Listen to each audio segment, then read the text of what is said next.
இன்னைக்கு சமையல் என்னம்மா? இன்னைக்கு நம்ம வீட்டில் என்ன சாப்பாடுன்னு பார்க்கலாம் வாங்க. சுட சுட ரைஸ் சாதம். குக்கரில் சாதம், சூட சாதம். இது பருப்பு தக்காளி கடையல். இதில் ஒரு வெங்காயம், 2 தக்காளி, 2 பச்சை மிளகா, மஞ்சத்தூள், பெருங்காயம், உப்பு போட்டு நல்லா கடைஞ்சி எடுத்தாச்சு.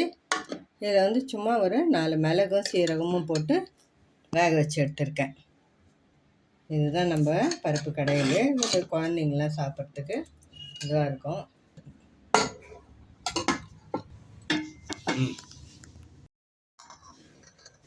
Pepper prawn gravy. இதுக்கு 2 வெங்காயம், 3 தக்காளி, நல்லா 2 டேபிள் ஸ்பூன் எண்ணெயில் நல்லா வதக்கிட்டு, இஞ்சி, பூண்டு, பச்சை மிளகாய், பட்டை சின்ன துண்டு, 2 லவங்கம், ஒரு ஏலக்காய், கொஞ்சமாக சோம்பு அதை வச்சு கூட கொத்தமல்லி வச்சு, ஒரு ஸ்பூன் மிளகு போட்டு நல்லா 1-2 குறைன்னு அரைச்சிட்டு அதை போட்டு வதக்கணும். வதக்கிட்டு அப்புறம் ப்ரான் போட்டுட்டு மஞ்சத்தூள், குழம்பு மிளகாத்தூள், உப்பு அவங்கவுங்க எவ்வளோ செய்கிறீங்களோ அதுக்கேற்ற மாதிரி போட்டுக்கோங்க. போட்டுட்டு நல்லா இந்த மாதிரி தொக்கா வேணும்னாலும் தொக்கா எடுத்துக்கோங்க, இல்லை ட்ரை பண்ணோன்னாலும் நல்லா தீ விட்டு ட்ரை பண்ணிங்கன்னா ட்ரையாக வந்துடும்.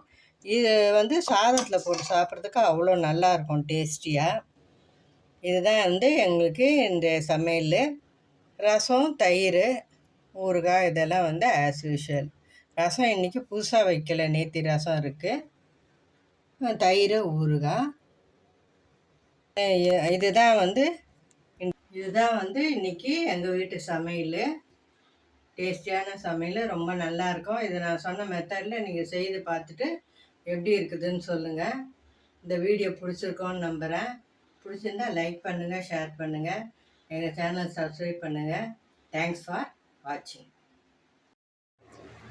இந்த பருப்புக்கும் ப்ரானுக்கும் சூப்பராக இருக்குது. இன்றைக்கி லாங் வீடியோ எடுக்கல, ஏன்னா வெயில் ஜாஸ்தியாக இருக்குது. அதனால் நின்று வேலை செஞ்சாலே அப்படியே தனியாக ஊற்றுது. அதனால் லாங் வீடியோ எடுக்கல. அதனால தான் சொல்லிட்டேன் நான். ரொம்ப டேஸ்டியாக இருக்குது இந்த பருப்புக்கும் இந்த ப்ரானுக்கும். தேங்க்ஸ் ஃபார் வாட்சிங்.